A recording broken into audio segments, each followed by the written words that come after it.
Allahabad central university में वाक़ मुस्लिम hostel और हिंदू हॉस्टल में रहने वाले तलबा के दरमियान तसादुम होने के बाद मुस्लिम हॉस्टल के बाहर बड़ी तादाद में पुलिस फोर्स तैनात कर दी गई है।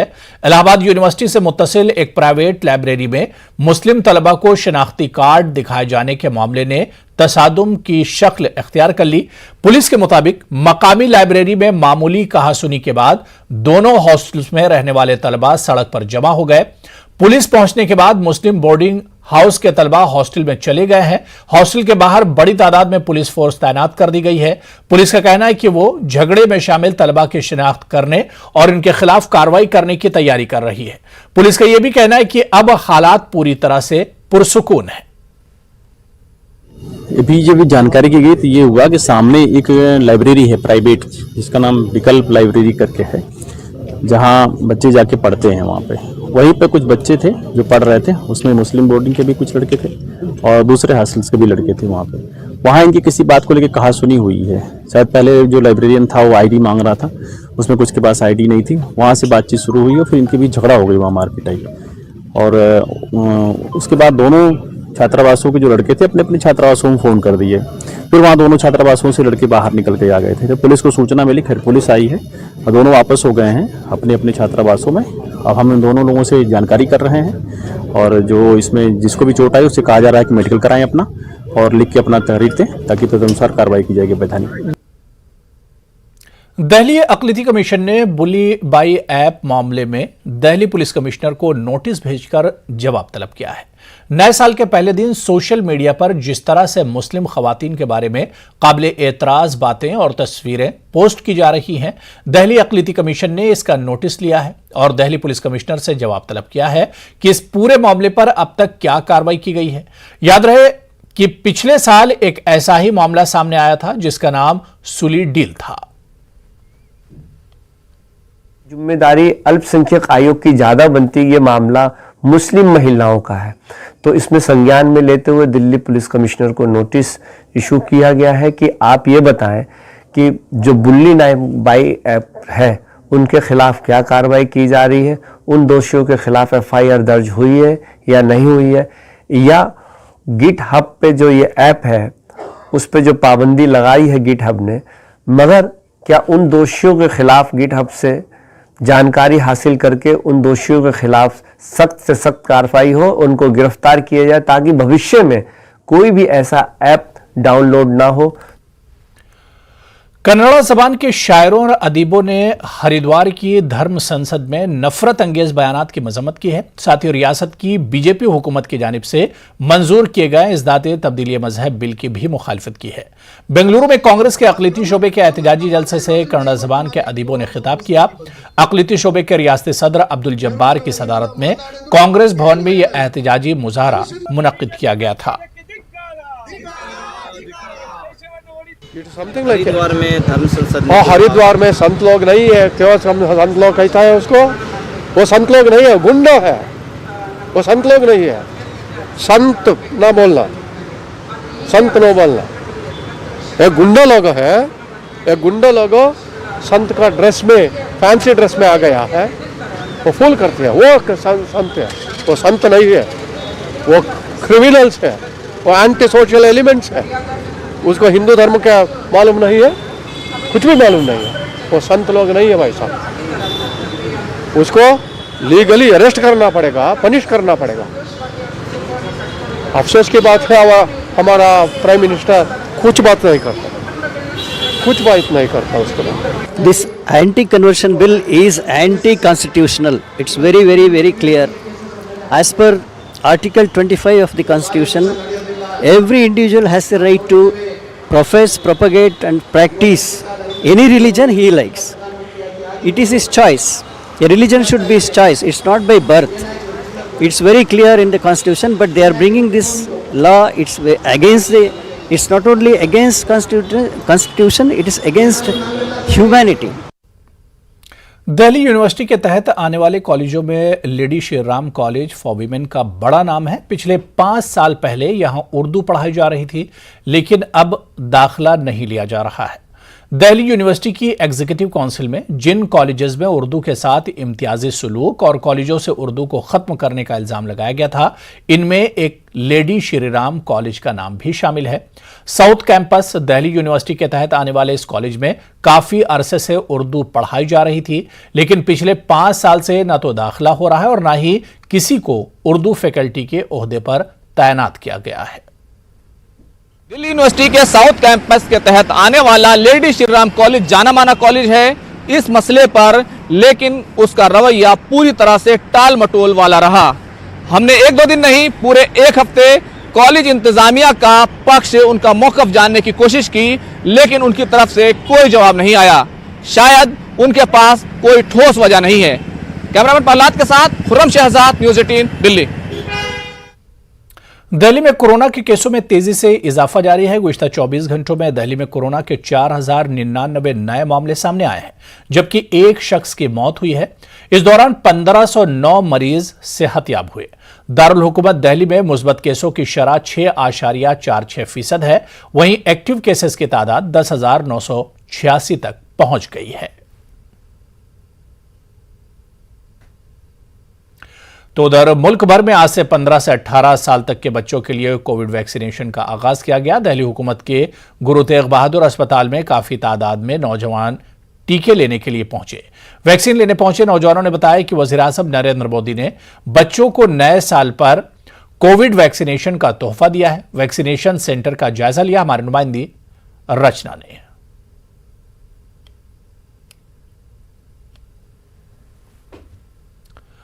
उधर 15 से 18 साल तक के बच्चों के लिए आज से कोविड वैक्सीनेशन मुहिम की शुरुआत हुई। मेरठ में 47 वैक्सीनेशन मराकज़ पर आज 18,000 बच्चों को वैक्सीन लगाने का हदफ तय किया गया था। आज पहले दिन ही वैक्सीन लगवाने को लेकर बच्चों और उनके वालिदैन में जबरदस्त जोश नजर आया। मेरठ के जिला अस्पताल कोविड वैक्सीनेशन सेंटर पर टीकाकारी मुहिम का जायजा लिया हमारी टीम ने।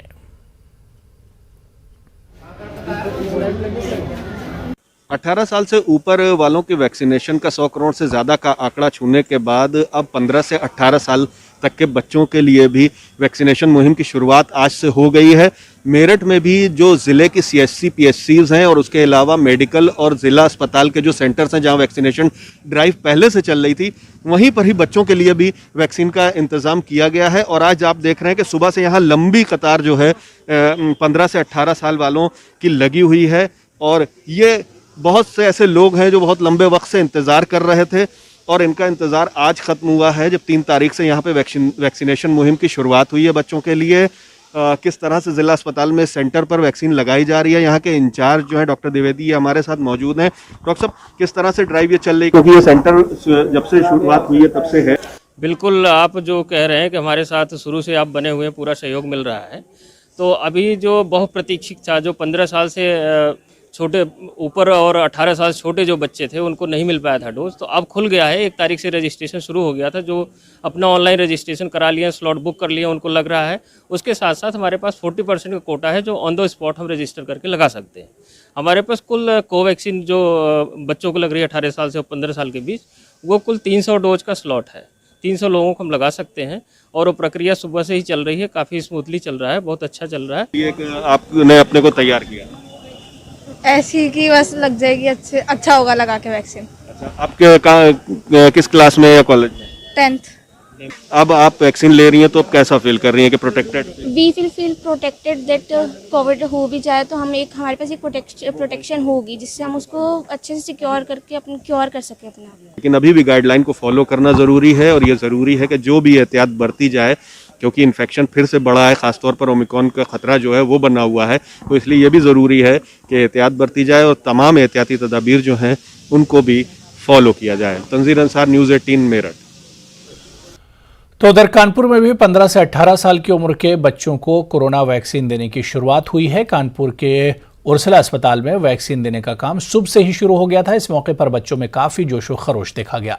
कानपुर के सरकारी अस्पतालों के साथ साथ कई दीगर मराकिज पर भी बच्चों को टीके दिए गए। ब्रेक के बाद आगे बढ़ेंगे। अजमेर में भी 15 से 18 साल के बच्चों को कोरोना की वैक्सीन देने का आगाज हो गया। अजमेर में कोरोना की वैक्सीन लेने के लिए बच्चे पुरजोश नजर आए। शहर में वैक्सीन के लिए कई मराकज बनाए गए जहां बच्चों ने वैक्सीन ली। सरकार के निर्देशों की पालना के अंदर आज अजमेर जिले के अंदर भी 15 से 18 साल तक के बच्चों का वैक्सीनेशन का कार्यक्रम आज आरंभ किया गया है। हमने लगभग 74 CVCs आज ओपन किए, लेकिन प्राथमिकता के तौर पर हमने सारे स्कूल्स को फोकस किया है। जो भी हमारी बड़ी स्कूल से वहाँ पे हमारी टीम्स गई हैं और हमारे वैक्सीनेशन CSCs और PSCs पे भी कंटिन्यूएशन में है, DH पे भी है। और जो हमारा 1,80,000 का जो टारगेट है उसको हम 2-3 दिन के अंदर पूरा करने का प्रयास करेंगे। आज हमारे पास 50,000 वैक्सीन अवेलेबल है, उसको हम कोशिश करेंगे कि आज उसको कंज्यूम करें। इससे पहले हमारे जो कई स्कूल्स में आज प्रोग्राम चल रहा है, जैसे एक MPS में भी चल रहा है, हमारा चंद्रोदय में भी चल रहा है, इधर हमारा सोफिया में भी है और इस तरह सारी स्कूल्स के अंदर सारे स्कूल्स में प्रोग्राम चल रहा है। लगभग कितने बच्चे सिलेक्ट किए गए? अभी आपको बता दें 1,80,000 के आसपास हमारा टारगेट है जो राजस्थान सरकार से हमारे को मिला है। और जो स्कूल्स ने हमारे को जो शाला दर्पण में दिया है वो 1,34,000 तो स्कूल गोइंग का है। बाकी का टारगेट भी स्कूल्स के अलावा जो नॉन स्कूल गोइंग चिल्ड्रंस हैं वो भी इसमें इन्वॉल्व हो रहे हैं। अजमेर में ख्वाजा गरीब नवाज रहमतुल्लाह अलैह की दरगाह पर सख्ती बरती जा रही है। जायरीन को बगैर मास्क के दरगाह के अंदर दाखिल होने नहीं दिया जा रहा है। दरगाह के खादिम कुतुबुद्दीन सखी ने बताया कि दरगाह में आने वाले जायरीन को कोरोना गाइडलाइंस की पासदारी करने को कहा जा रहा है। मास्क अवेयरनेस के कैंपेन वापस से शुरू हुआ है और बस थोड़ी सी जो शिथिलता आई थी, मास्क नहीं पहन रहे थे लोग और सोशल डिस्टेंसिंग का पालना नहीं कर रहे थे, उसको आज हमने वापस एक्टिवेट किया है। उसी के दौरान आज हमने पूरे जो मेरा एरिया था उसका राउंड लिया।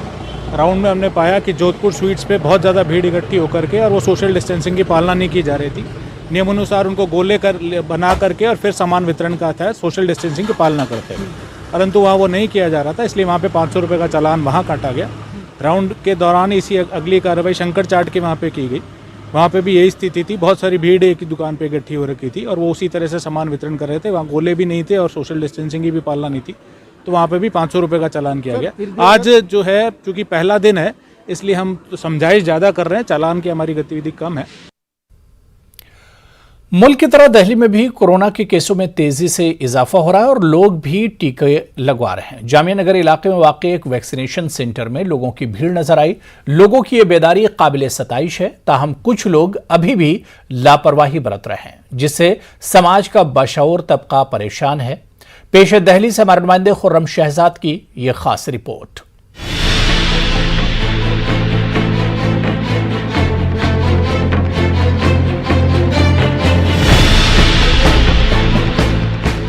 मुल्क की दीगर रियासतों की तरह दिल्ली में भी कोरोना जोर पकड़ रहा है। गुज़िश्ता कई दिनों से कोरोना के केसेस में जबरदस्त इजाफा हुआ है। इन्फेक्शन की शरह भी तकरीबन 5% तक पहुंच गई है।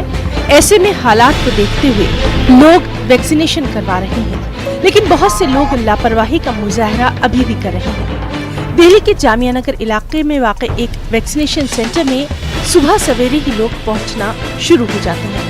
लोग अब ये समझ रहे हैं कि टीका लगाने से ही कोरोना से तहफ़्फ़ुज़ हासिल किया जा सकता है। तो ये तो ज़रूरी होगा, ये समझने कि सब लगा रहे हैं तो इसलिए हम भी लगवा रहे हैं। अब जब सब कोई कह रहे हैं कि ज़रूरी होता है लगाना तो इसलिए हम भी लगा रहे हैं। इससे फ़ायदा भी है और कितनों को तो बीमार भी हो जाता है इंसान, तो उसमें कोई कह नहीं सकता, वो तो खुदा के ऊपर है कि जो भी उठा ले या बचा ले। वैक्सीन बहुत ज़रूरी इम्पोर्टेंट हो गया है इंडिया में, और जैसे कि हम देख रहे हैं केसेस ज़्यादा स्पीड से हमारे दिल्ली में बढ़ रहे हैं, तो इसलिए ज़्यादा से ज़्यादा लोगों को बोला जाए कि वैक्सीन सबको वैक्सीनेशन लगवाना चाहिए और सेफ्टी के लिए मास्क ज़रूरी है, और हमारी जो गवर्नमेंट पालन को बोल रही है उसका ध्यानपूर्वक करें। जितना ज़्यादा वैक्सीनेशन होगा उससे हम जो है ना कोरोना से, ओमिक्रॉन से बच पाएंगे। और मास्क लगाना वो इसमें बहुत ज़रूरी है। सरकार जो गाइडलाइंस दे रही है उसका पालन करना बहुत ज़रूरी है, इसी से बचाव हो सकता है। बस अभी आएँ और वैक्सीनेशन के लिए आएँ कि वैक्सीनेट हो जाएंगे तो उससे बचाव हमारा बहुत ज़रूरी है। डॉक्टर्स और बाशऊर शहरियों ने बढ़ते मामलों पर तशवीश का इजहार किया है, क्योंकि बहुत से लोग ऐसे भी हैं जो कि अभी तक लापरवाही का मुजाहरा कर रहे हैं। बहुत से लोग मास्क नहीं लगा रहे या फिर सही तरीके से मास्क नहीं पहन रहे हैं, और जब ऐसे लोगों से मास्क न लगाने की वजह पूछी जाती है तो उनका जवाब भी कुछ अजीबोगरीब ही होता है। हम आपको दिखाते हैं कि मास्क न लगाने के या फिर मास्क गलत तरीके से पहनने के जवाब ये लोग क्या कुछ देते हैं। ये तो जरूरी है मास्क लगाना, लेकिन एक्चुअली मैं घर से लेने के भूल गए। चलो जाऊंगा घर रूम पे ले लूंगा मास्क इंशाल्लाह। जरूरी है बिल्कुल। मास्क तो है आपके पास, लेकिन आपने लगाया नहीं था, बताइए। मूंगफली खा रहे थे। मूंगफली खा रहे थे, वो इस वजह से नहीं लगाया, इस वजह से नहीं लगाया। कि नहीं है या मानते नहीं होंगे? नहीं, अभी अभी मुंह का से हटाया, 100 गोट खा रहे थे ना, अभी इस टाइम लगा लेंगे। भूल नहीं गए तो ये फ़ोन आ गया था, इस वजह से। कितना ज़रूरी है मास्क लगाना? बहुत ज़रूरी है। क्या आप मास्क क्यों नहीं लगाए, क्या वजह है? जरूरी है कि नहीं ये बताइए। लगा लेंगे। 2 जनवरी को दिल्ली में 3194 केसेस रिपोर्ट हुए, लेकिन गुज़िश्ता एक हफ्ते के दौरान रोजाना तकरीबन 1/3 मामलों में इजाफा देखा जा रहा है। इसीलिए एहतियात बेहद जरूरी है। न्यूज़ रिपोर्ट आई थी कि जिसमें बाज़ारों के अंदर जो है पब्लिक जो है उमड़ी पड़ी है। पब्लिक प्लेसेस के अंदर जो पब्लिक प्लेसेस हैं वहाँ पे पब्लिक फॉलो नहीं कर रही है। तो सोशल डिस्टेंसिंग और मास्क का बिल्कुल भी हम लोगों ने इसका इस्तेमाल छोड़ दिया है। दूसरी बात ये कि हमारे अंदर एक सेंसिटिविटी थी कि हम लोगों को अपने आप को घरों के अंदर हम लोगों ने अपने आप को कैद करके रखा था, महदूद करके रखा था। बहुत ज़रूरत काम के लिए ही हम लोग बाहर निकलते थे। पिछले 6, 7, 8 महीने से सेकेंड वेव के बाद से वो जो टेंडेंसी है लोगों की वो ख़त्म होती दिख रही है और पब्लिक अब मिक्सअप होने लगी है। तो ख़ास तौर पे ध्यान रखें इस बात का कि हम लोग ज़रूर मास्क को लगा के रखें ताकि हमारे पास कोरोना वायरस ना आए और हमारे अगर अंदर है तो किसी और को ना लग जाए। दूसरी जानिब डॉक्टर्स का कहना है कि ओमिक्रॉन और कोरोना से बचाव के लिए लोगों को कोरोना प्रोटोकॉल पर मुकम्मल तरीके से अमल करना ही होगा, साथ ही वैक्सीन भी लगवानी होगी। इससे बचने का तरीका भी वही है जो हर बार हर वेव में हम लोग यूज़ कर रहे हैं वायरस के अकॉर्डिंगली, कि हम लोग अपने आप को लिमिट करें, मिक्सअप ना करने दें, मास्क का इस्तेमाल करें, शील्ड्स का इस्तेमाल करें, डिस्टेंसिंग का इस्तेमाल को यूज़ करें और मोस्ट इम्पॉर्टेंटली वो ये है कि हम लोग वैक्सीन का इस्तेमाल करें। किसी ने सच ही कहा है, जान है तो जहान है, और ऐसे में इलाज से सबसे बेहतर है एहतियात। न्यूज़ 18 के लिए दिल्ली से खुरम शहजाद की रिपोर्ट। तो वहीं दिल्ली में शराब की नई पॉलिसी को लेकर एक मरतबा फिर सियासत तेज हो गई है। बीजेपी ने दिल्ली में दिल्ली हुकूमत के खिलाफ मोर्चा खोलते हुए चक्का जाम किया, तो इस मुद्दे पर दिल्ली MIM के सदर कलीमुल हफीज की जानिब से नूरा कुश्ती का इल्जाम लगाया गया। न्यूज़ 18 उर्दू से बात करते हुए कलीमुल हफीज ने कहा कि दिल्ली में मुकम्मल तौर पर शराबबंदी नाफिज होनी चाहिए। दिल्ली सरकार की आबकारी पॉलिसी को लेकर आज बीजेपी ने पूरी दिल्ली में चक्का जाम किया है और इस पर सियासत जोरों पर है। हमारे साथ हैं दिल्ली मजलिस इत्तेहादुल मुस्लिमीन के सदर कलीमुल हफीज साहब। आप पहले मुखालफत कर रहे थे, अब बीजेपी भी दिल्ली की सड़कों पर है। देखिए, ये बीजेपी का दोहरा चरित्र है कि पहले तो वो नई आबकारी नीति को अप्रूवल देती है और अरविंद केजरीवाल जब उत्तर प्रदेश की भाजपा सरकार की बराबरी करते हैं और शराब पीने की उम्र 25 से घटा करके 21 साल करते हैं, तब तो वो साथ थे, खुश थे। उसके बाद जब ये नीति को मंजूरी दे रहे थे केंद्र सरकार, तब उसमें भी खुश थे। ठेके जब खुलने लगे और जब जनता में आक्रोश देखा, तब बीजेपी को ये एहसास हुआ कि ये क्या हुआ, ये तो जनता जनार्दन जो है इसको रिजेक्ट कर रही है। तो इसलिए ये नूरा कुश्ती है बीजेपी की। और बीजेपी जो आज पूरे दिल्ली वासियों को परेशान कर रही है, खासतौर से कोरोना जैसे माहौल में जहां 20 लोग इकट्ठे नहीं हो सकते, एक तरफ ऐसी गाइडलाइंस है, दूसरी तरफ बीजेपी को कोई शर्म नहीं है, पूरी दिल्ली को जाम कर दिया उसने। लेकिन एक बात बताइए, अभी जो दिल्ली सरकार की तरफ से आम आदमी पार्टी की तरफ से जवाब आया है वो ये कह रहे हैं कि पहले करप्शन होता था, वो हमने रोका है, उसकी वजह से बीजेपी पर हमला बोला है उन्होंने। करप्शन तो आम आदमी पार्टी ने और इसके थ्रू बढ़ा दिया, क्योंकि जो रेवेन्यू जितनी पहले जनरेट होता था उससे और 1.5 गुना रेवेन्यू जनरेट होने लगा और वो सरकार की पब्लिक पॉलिसीज में नहीं लग रहा है। तो ये तो विशेष जांच का है। लेकिन हमारा जो जनता से जुड़ा हुआ मामला है वो ये है कि ये शराब के ठेकों के खुलने का विरोध नहीं होना चाहिए। ये विरोध होना चाहिए कि दिल्ली में पूर्ण रूप से शराबबंदी हो। जब भारतीय जनता पार्टी बिहार में और गुजरात में शराबबंदी कर सकती है तो दिल्ली में शराबबंदी की मांग क्यों नहीं कर रही? सिर्फ ठेकों के, नए ठेकों के खुलने की विरोध को जताना, सिर्फ ये एक तरह से जनता की आंख में धूल झोंकना या ये नूरा कुश्ती से ज्यादा कुछ नहीं है। लेकिन कहीं ना कहीं ये मानेंगे कि आप जिस तरह से मुखालफत कर रहे थे, अब दिल्ली में दुकानें नहीं खोलने के लिए बीजेपी सड़कों पर आई है, तो कहीं ना कहीं एक तरीके से आपका मुतालबा जो है वो बीजेपी कहीं नहीं उठा रही है। नहीं, ये बात तो ठीक है कि वो नए ठेके खुलने की मुखालफत कर रही है, लेकिन हमारी जो मांग है वो पूर्ण शराबबंदी की मांग है। हम ये फिर मांग करते हैं कि ये जो दिल्ली में अरविंद केजरीवाल ने पूरी राजधानी को नशेड़ी और गंजेड़ी बना दिया, नौजवानों को उकसाया जा रहा है कि वो शराब पिएं, इससे दिल्ली के वासियों को बहुत बड़ा नुकसान है। अब बीजेपी को न सिर्फ शराब के नए ठेके खुलने की मुखालफत करनी चाहिए, पूर्ण रूप से शराबबंदी की मांग करनी चाहिए, वही मजलिस की डिमांड है। कैमरामैन प्रहलाद के साथ खुर्रम शहजाद, न्यूज़ 18 दिल्ली। धर्म संसद में इश्तियाल अंगेज बयानात की मुल्क भर में शदीद मजम्मत की जा रही। कर्नाटक भर में आज कांग्रेस की जानिब से एहतजाजी मुजाहरे किए गए। रायचूर शहर में मुनक्किदा एहतजाजी प्रोग्राम में जिले के मुख्तलिफ इलाकों के लीडरों और कारकुनों ने हिस्सा लिया। शुरका ने कहा कि यहाँ के मुसलमान दस्तूर पर भरोसा करते हैं, पुरअमन जिंदगी गुजार रहे हैं। फिरका परस्तों के खिलाफ सख्त कानूनी कार्रवाई की हुकूमत से मांग की गई है। कई जगह मुसलमानों की नहीं, क्रिश्चियनों की भी मस्जिद और चर्च में तकलीफ देने के काम कर रहे हैं। उनका मकसद देश में भाईचारे को खराब करना है, लेकिन इस्लाम भाईचारे की बहुत बड़ी इज्जत करता है। हमारे नबी ने भी कहा कि अरे ईमान वालों, अमन और शांति कायम करो। आज हम अमन और शांति का पैगाम लेके इस हिंदुस्तान में रह चुके हैं, और मेरे साथियों को मैं बोलना चाहता हूं कि हिंदुस्तान हमारे लिए बाई चांस नहीं, बाई चॉइस है। तो चलिए, इस बुलेटिन में अभी फिलहाल इतना ही। आदाब।